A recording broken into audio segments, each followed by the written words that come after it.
Welcome to the Learning Pines YouTube. We hope this video helps. You start by validating hardware compatibility. Check the router manual for USB modem, LAN/WAN failover, or external modem pass-through. Once done, insert the 5G SIM into the modem or gateway and attach antennas for best signal. Make sure you download the latest router firmware now. It often adds carrier compatibility and stability improvements. If using a USB modem, power cycle both devices after inserting SIM, so the router can detect the modem and present connection options. Next, physically link the modem.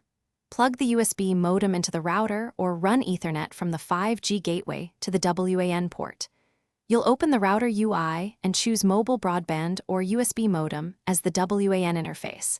Enter the carrier APN, username, and password if required.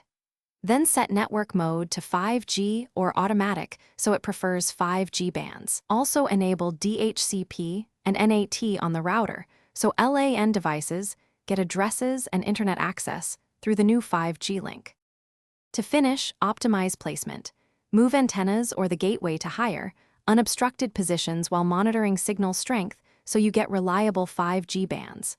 Once stable, enable CoS to prioritize critical traffic and set DNS to performant providers for snappier lookups. Make sure automatic failover to wired WAN is set if you need redundancy. If issues appear, check SIM registration and network type, receipt cables, test a different modem or SIM, and inspect router logs to pinpoint authentication or signal problems. Thanks for watching. Consider subscribing if we helped you.